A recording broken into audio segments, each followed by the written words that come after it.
사랑의 주님, 오늘 우리의 생각과 감정을 다스려 주옵소서. 헛된 두려움과 걱정을 내려놓고 오직 당신을 의지하길 원합니다. 당신의 평안이 오늘도 우리를 지배하게 하시기를 주 예수 그리스도 이름으로 기도합니다. 아멘. 오늘 우리에게 주시는 기록된 하나님 말씀 여호수아 22장입니다. 22장 21절부터 34절까지 봅니다. 먼저 어제 10절에서 20절까지 본문하고 오늘의 이야기가 연결이 되어 있다는 것을 먼저 이야기를 하고 말씀을 읽어보겠습니다. 10절에서 20절에서는 우리가 아는 것처럼 르우벤 그리고 갓, 므낫세 반지파, 그러니까 주일 설교 말씀드린 것처럼 요단 동편 지파죠. 두 지파 반. 그 사람들이 이제 이스라엘 땅을 다 정복한 다음에 서편 지파까지 다 땅 분배가 끝나고 난 다음에야 비로소 자기 땅으로 돌아갑니다. 참 아름다운 모습이죠. 자기 형제로 여기고 한 몸으로 여기고 돌아가는 길에 이제 뭘 하냐, 이 사람들이 자신들의 땅으로 돌아가는 길에 큰 제단을 하나 만들어요. 제단을. 근데 이제 이 제단에 대해서 해석이 달라지는 거예요. 이 서편에 있었던 사람들이 볼 때는 저거 우상 숭배인데 하면서 과거에 자기들이 거쳐왔던 바알 부월 사건, 아간의 죄, 그런 어떤 그걸 통해서 교훈을 기억하면서 하나님 앞에 저것은 불순종한 행위다 라고 하며 이 동편지파 사람들을 공격하려고 전쟁할 준비를 갖춰가지고 이제 동편지파를 향하는 거죠. 가가지고 이제 전쟁을 일으키기 전에 제사장 비느하스 그리고 각 지파 대표들이 요단 동편지파를 찾아가서 직접 이유를 묻습니다. 제사장 비느하스는 과거 아간의 범죄를 언급하고 만약 우상 숭배를 한다면 아간 한 사람으로 인해 이스라엘 전체가 전쟁에 패배했던 것처럼 이스라엘 전체가 그 죄의 영향을 받을 거다라고 경고를 하죠. 그리고 나서 오늘 본문입니다. 오늘 본문의 말씀은 이제 요단 동편지파가 왜 그 제단을 그렇게 만들었는지 해명하는 이야기가 기록이 되어 있습니다. 함께 읽어보겠습니다. 어제 본문의 해명의 이야기가 어떻게 잘 들리셨는지 모르겠습니다. 오늘 21절에서 29절은 요단 동편 지파가 이제 해명하는 내용입니다. 그 제단이 뭐냐? 그 제단은 당신들이 염려하는 이방 신을 섬기는 제단이 아닙니다. 라고 얘기하죠. 그것은 신앙의 증거로 세운 것이다. 쭉 장황하게 설명하지 않습니까? 앞으로 후세대가, 지금 세대는 당신네들과 우리와 하나인데 그 사이에 무슨 강이 흘러요? 요단강이 이렇게 흐르고 있거든요. 그러니까 우리가 참 주일 말씀 때 그렇게 나누었지만 원래 하나님이 주식으로 한 땅은 요단 동편이에요. 요단 서편. 근데 이스라엘 사람들이 광야 생활을 하고 서편으로 곧바로 들어가지 않고 돌아가지고 요단 동편을 정복한 다음에 그 다음에 거기서 이제 모세가 눈을 감죠. 그리고 여호수아가 이제 가나안 땅으로 들어오게 되는 이야기인데 요단 동편을 정복하고 나자 동편의 이 두 지파 반 이 사람들이 그 땅이 자기들의 가축대도 많고 그러니까 여기가 너무 목초지인 거예요. 너무 좋은 거예요.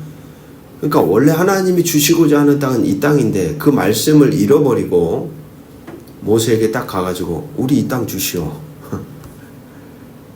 그랬을 때 모세가 아주 화를 내죠. 근데 그 의견을 수용해 줍니다.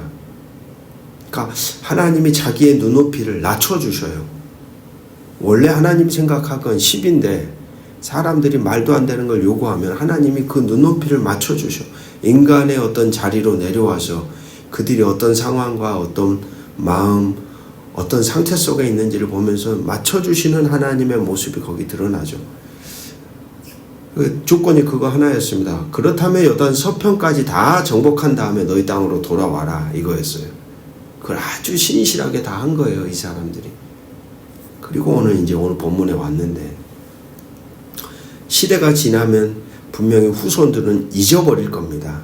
요단강이라는 이 경계를 중심으로 이 땅과 저 땅은 아주 다른 땅이라는 개념이 생겨날 거란 말이에요. 이게 두 지파 반 사람들에겐 두려웠던 거예요. 우리도 하나님을 섬기는 민족인데 그게 분리될 것에 대한 불안함. 그러면서 선언하는 거죠. 어쩌면 요단강이 물리적으로 우리를 나누겠지만 당신과 우리는 하나다. 우리의 신앙은 동일하다. 걱정하지 마십시오. 라는 거죠. 그러면서 서쪽 지파들은 요단 동편 지파의 설명을 듣고 그들의 오해가 풀리며 평화롭게 마무리가 되고 그 제단의 이름을 엣제단이다. 증거라고 불리는 엣제단이라고 부르면서 오늘 본문은 마쳐지고 있습니다. 오늘 본문을 보면서 저는 어제 본문과 오늘 본문에 이어지는 연속선상에서 몇 가지 생각을 하게 됩니다. 22장 24절 말씀 우리 같이 한번 읽어보겠습니다. 22장 24절 시작. 우리가 목적이 있어서 주의하고 이같이 하였노라. 곧 생각하기를 후일에 너희 자손이 우리 자손에게 말하여 이르기를 너희가 이스라엘 하나님 여호와와 무슨 상관이 있느냐. 상대방의 무슨 행동이든 여러분, 우리가 오늘 말씀에도 드러나지만 우리가 인생의 길을 걸어갈 때에도 자주 이런 장면이 있어요. 그냥 어떤 모습 하나 보고 그냥 판단해버리는 거예요. 이 서쪽 지파 사람들은 제단 딱 세우는 거 보고 제단만 보면 노이로지가 걸리는 거예요. 왜요? 하나님이 싫어하는 이방 신을 제사하는 제단이다라고 하는 그 부정적인 메시지가 너무 강하니까 동편 사람들이 제단 세우자마자 저건 아닌데 이 사람들이 뭔 짓거리를 하고 있어 그러면서 칼을 빼들고 간 거예요. 무조건 저것들 다 제거해야지 하나님이 우리를 기뻐하실 거야. 그들은 그렇게 판단했던 것이에요. 근데 이 사람들이 처음에는 그런 급한 마음에 가서 칼을 빼들었지만 동편 지파를 만나서 물었다라는 거예요. 당신들 왜 그랬어? 우리는 참 이런 부분에서 급합니다. 생각이 강해요. 편견이 아주 강해요. 내가 생각하는 틀만 갖고 있어요. 그걸 상대방을 넣어놓고 그 안에 집어넣어놓고 딱 그냥 정의를 내려버리기가 아주 쉬운 존재가 사람이에요. 사람 속을 누가 압니까? 사람 마음을 누가 알아요? 겉으로 드러난 행동으로는 다 알 수가 없어요. 근데 우린 참 급하다는 거죠. 상대방이 어떤 행동을 했든지 겉으로 드러난 결과물에 대해서는 반드시 그 이면에 놓여진 마음이 있어요. 마음이. 이면에 놓여진 마음. 그걸 우리가 알아야 돼요. 알기 전까지는 차라리 말 안 하는 게 낫습니다. 근데 잘 알지도 못하면서 대번에 당신 뭐 하는 짓거리야? 그러는 순간 완전히 관계는 끝나는 거예요. 사실 우리 인생의 자리에 이런 자리가 너무나도 많죠. 너무나도. 여기는 두 가지 태도를 요구합니다. 첫 번째는 그렇게 행동하는 사람들이 자신의 행동에 대하여 설명하고자 하는 태도예요. 적극적으로 설명해야 돼요. 알아서 알아주겠지 하면서 말 안 하면 아무도 몰라요. 설명하는 것 자체가 상대를 사랑하는 거라고 저는 생각합니다. 왜요? 모르니까. 내가 아닌데, 나를 잘 모르는데, 근데 입을 딱 다물고 알아서 알아주기를 기다리는 것처럼 가슴 아픈 현장이 없어요. 그렇게 말을 안 하니까 여러분 예전에 기억이 나요. 장례식장 초상이 나기 전에 그 이제 막 임종을 앞둔 그 죽음 앞에서 그제서야 처음 말한 거예요. 이 어르신이. 가족들이 몰라. 아버지의 마음을. 그제서야 처음 얘기하니까 아이고 아버지 왜 이제 얘기했냐고. 여러분 그런 후회를 저와 여러분이 반복하지 않기를 주의 이름으로 축복합니다. 표현해야 되는 거예요. 근데 입을 딱 다물고 알아서 알아주겠지. 누가 사람의 마음을 이해합니까? 누가 사람을 다 알 수 있습니까? 자신의 행동에 대해 상대방에 대해 설명하는 것이 상대를 향한 배려이며 동시에 제가 보기엔 그게 사랑이에요. 말 안 해도 다 이해할 수 있겠지라고 생각하는 것은 상대방을 신처럼 여기는 겁니다. 사실 상대방을 죽이는 일이에요. 표현하지 않으면 알 수가 없습니다. 표현해야 되는 거죠. 그리고 두 번째 태도가 있습니다. 누군가의 행동을 대면했을 때 섣불리 판단하거나 분석하거나 정죄하지 말고 좀 여유를 갖고 천천히 좀 기다려보는 태도. 사람은 본능적으로 상대방을 어떤 틀 안에 가두려고 하는 성향이 다분합니다. 왜냐하면 한 존재를 그렇게 정의 딱 내리고 나면 내가 컨트롤하기가 편해지는 거예요. 아, 이 사람은 A 유형이네. 딱 그러고 나면 이 사람을 다루기가 좋아진단 말입니다.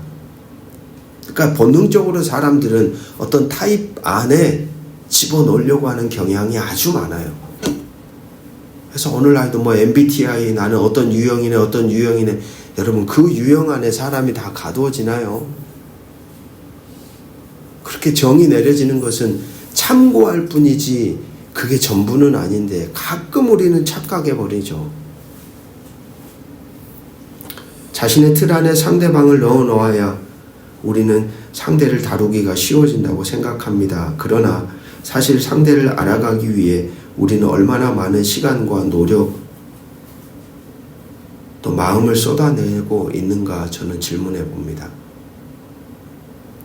시간을 두고 천천히 상대를 알아가는 훈련이 우리에게는 필요합니다. 교우들에게 자주 말씀드리는 것 중에 하나가 평생 우리는 서로를 알아가야 하는 존재라고 제가 말씀드리죠. 오죽했으면 부부된 자들도 인생의 노년의 자리에 이르기까지 아직도 남편을 모르겠다는 말을 하겠습니까? 저 사람 속을 모르겠다고. 평생을 알아가는 거예요. 그거 멈춰서는 안 되는 거예요. 우리가 하나님을 알아가는 것이 내 눈 감을 때까지 알아가야 하듯이 나와 너라고 하는 존재, 타인을 알아가는 데에도 우리의 마음을 쏟아야 하는 거예요. 거기엔 노력이 필요합니다. 거기에는 시간이 필요해요. 한 번에 모두 알아가는 관계는 없습니다. 환경, 상황, 문제, 처지 따라 우리는 나와 너를 조금씩 알아가야 하는 존재로 하나님이 우리를 부르신 거죠. 조금씩 그러나 계속해서 꾸준히 알아가는 관계가 제가 보기엔 건강한 관계입니다. 예전에 틀 안에 상대를 넣어놓고 아, 이 사람 이런 존재 끝! 이게 아니라 아, 이런 모습도 있네. 열어놓고 근데 이런 모습도 있었네. 넉넉하게 상대를 품어줄 수 있는 마음이 우리에게 필요하다는 거죠. 과연 우리가 안다 해도 얼마나 아는 것일까요? 알면 알수록 더욱더 모르는 존재가 사람인 것을. 사랑하는 말씀에 동역자 여러분, 서로 사랑하기 위해서 그렇게 한 사람의 노력으로만 그것은 성취될 수 없는 일입니다. 누군가는 부지런히 자신의 보이지 않는 마음을 말해줘야 합니다. 표현해야 합니다. 또 누군가는 꾸준히 지속적으로 상대를 알아가려고 애써야 합니다. 그럴 때 바로 그 자리에 사랑이라는 마음이 존재한다는 것을, 만들어진다는 것을 오늘도 저와 여러분이 기억하며 오늘 여러분에게 주어진 관계 안에 그 복된 만남을 이어가시기를 주의 이름으로 축복합니다. 기도하겠습니다. 주님, 우리는 서로를 다 알지 못합니다. 겉으로 드러난 모습만 보고 속단하고 오해하고 때로는 멀어집니다. 그러나 오늘 말씀 속에 배웁니다. 사랑은 듣는 것이고 사랑은 설명하는 것이며 사랑은 시간을 두고 알아가는 것임을. 주님, 우리가 섣불리 판단하지 않게 하소서. 상대의 말을 들을 줄 아는 인내를 주시고 우리의 마음을 나누는 용기를 허락하여 주옵소서. 시간을 두고 관계를 맺어가는 삶, 서로를 이해하려고 애쓰는 삶, 끝까지 사랑하며 함께하는 삶을 도우시는 성령 안에서 오늘도 우리 인생 가운데 이루어 가시옵소서. 그리하여 우리가 세우는 모든 제단이 단절이 아니라 연결이 되고 의심이 아니라 신뢰가 되고 증오가 아니라 사랑의 증거가 되게 하옵소서. 예수 그리스도의 이름으로 간절히 기도합니다. 아멘.